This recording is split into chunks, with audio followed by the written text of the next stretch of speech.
নমস্কাৰ পুনৰ এটি নতুন ৰেচিপিলৈ মই আপোনালোক সকলোকে স্বাগতম জনাইছোঁ চাম্পাছ কিচেনলৈ। আজি বহুদিন বিৰতিৰ অন্তত আকৌ এটা ৰেচিপি দেখুৱাবলৈ ওলাইছোঁ আপোনালোকক। মই আজি আপোনালোকক বনাই দেখুৱাম চিকেন চপ। আহক প্ৰথমতে আমি চাই লওঁ কি কি উপকৰণ লাগিব চিকেন চপ বনাবলৈ। চিকেন চপ ৰেচিপি বনাবলৈ প্ৰথমতে আমাক লাগিব চিকেন মই ইয়াতে প্ৰায় 100 গ্ৰাম লৈছোঁ, সৰু সৰুকৈ কাটি লৈছোঁ। তাৰ পিছত লাগিব জলকীয়া, কেঁচা জলকীয়া এনেকৈ কাটি লৈছোঁ। লাগিব নহৰু পেষ্ট, আদা পেষ্ট, বইল আলু, তাৰ পিছত পিঁয়াজ, দুটা মিডিয়াম সাইজৰ পিঁয়াজ মই এনেকৈ কুটি লৈছোঁ। আৰু কিবা কিবি লাগিব আমাক বনাওঁতে দেখুৱাম। পেন এটা বহাই দিছোঁ, পেন গৰম হৈছে। এতিয়া মই তেল দিম, তেল অলপ দিম, 3 চামুচ পৰিমাণৰ দিম। যিহেতু চপখিনি তেলতে ভজা হ'ব, গতিকে বেছি তেল দিয়াৰ প্ৰয়োজন নাই। তেল গৰম হৈ গৈছে, গতিকে মই পিঁয়াজখিনি প্ৰথমতে দি দিম।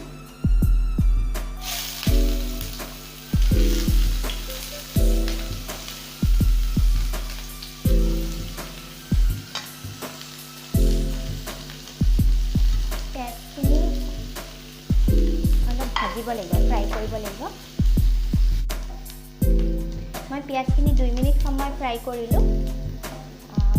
তাৰপিছত মই ইয়াতে আদা আৰু নহৰু যিখিনি ৰুকি থৈছিলোঁ এচামুচ পৰিমাণৰ, সেইখিনি এড কৰিম। সেইখিনি এড কৰিও মই 1 মিনিটমান ভাজিম। এইটো নহৰু, আদা।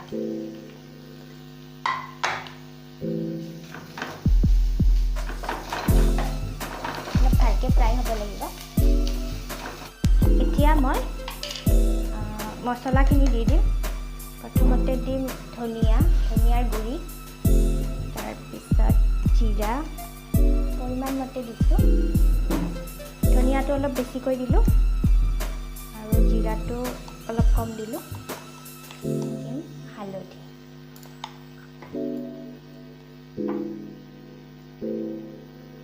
আৰু যিহেতু আমি কেঁচা জলকীয়া দিমেই, গতিকে জলকীয়াৰ গুড়ি বেছি দিব নালাগে, অলপ দিছোঁ। 2 চামুচ পৰিমাণৰ পানী মই ইয়াতে এড কৰি দিম। এতিয়া ফ্ৰাই কৰিম।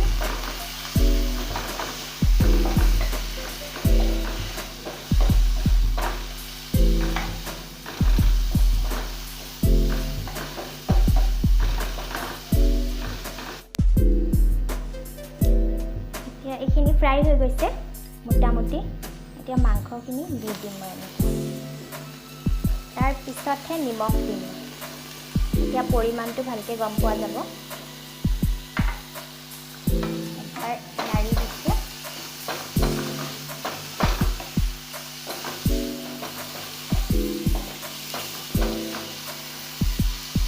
এতিয়া নিমখ দিম, আৰু নিমখ আমি অলপ কমাই দিম, কিয়নো এইটোতো ভাতৰ লগত বা ৰুটিৰ লগত নাখাওঁ, এইটো খালি খাম, সেইকাৰণে অলপ কমকৈ দিলে ভাল হ'ব।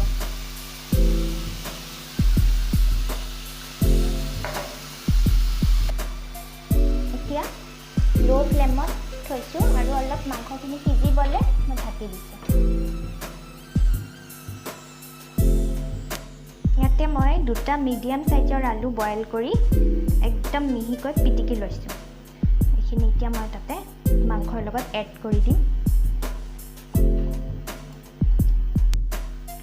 ঢাকি থোৱা প্ৰায় 5 মিনিট হ'ল। এতিয়া মই চাম সিজি গৈছে মাংসখিনি, পুৰা সিজি গৈছে। এতিয়া অলপ ভালকৈ ফ্ৰাই কৰিব লাগিব।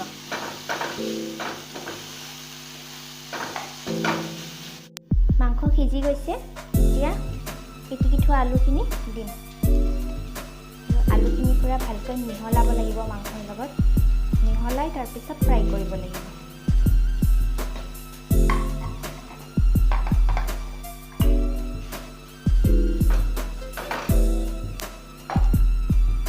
ভালকৈ মিহলিছে। এতিয়া মই গেছৰ ফ্লেমটো অলপ বঢ়াই দিম, বঢ়াই ফ্ৰাই কৰিম। তাৰপিছত মই ইয়াতে গৰম মছলা দিম আৰু একেবাৰে শেষত কেঁচা জলকীয়াখিনি দিম।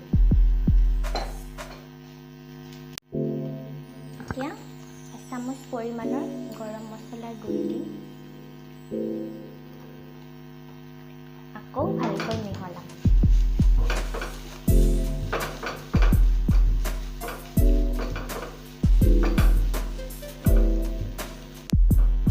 মই এইখিনি হাই ফ্লেমত ফ্ৰাই কৰিছোঁ। ফ্ৰাই হৈ গৈছে, এতিয়া মই নমাই দিম, ঠাণ্ডা হ'বলৈ দিম। এতিয়া মই তেল গৰম হ'বলৈ দিছোঁ। মই চপখিনি ৰিফাইন অইলত দি দিম।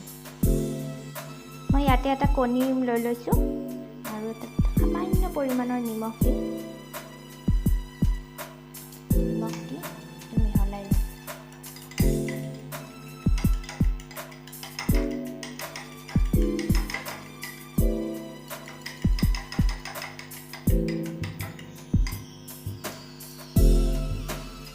এতিয়া মাংসখিনি ঠাণ্ডা হৈ গৈছে। এতিয়া মই ইয়াতে কেঁচা জলকীয়াকেইটা দি দিম।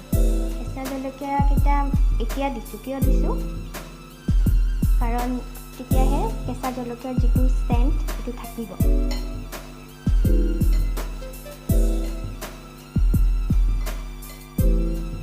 মিহলাই লওঁ ভালকৈ।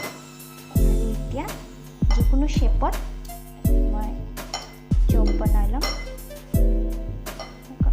ওভেল শ্বেপত বনাই ল'ম।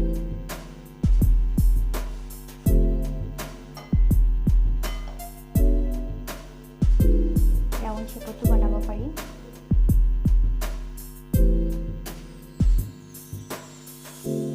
শ্বেপত প্ৰথমতে বনাই লওঁ যিকেইটা হয়।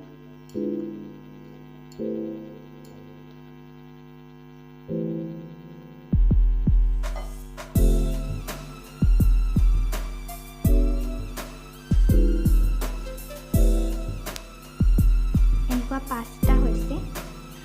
এতিয়া মই এইখিনি কি কৰিম, যিটো কণী আছিল তাতে এনেকৈ ডুবাই দিম ভালকৈ। তাতে মই বিস্কুটৰ গুড়ি লৈছোঁ, ভালকৈ লগাই ল'ম এনেকৈ। ভালকৈ লগাই ল'ম।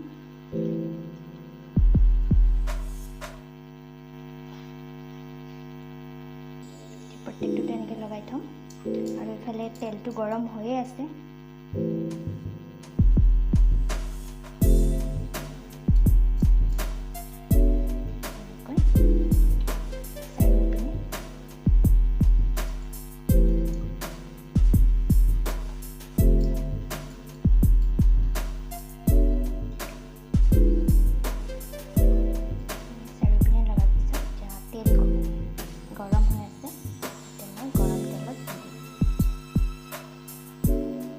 আৰু লো ফ্লেমত ভাজিম।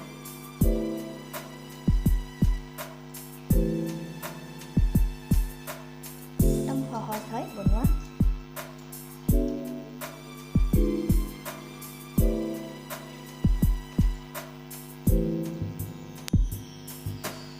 এতিয়া এইকেইটা ভালকৈ ফ্ৰাই কৰি ল'ম।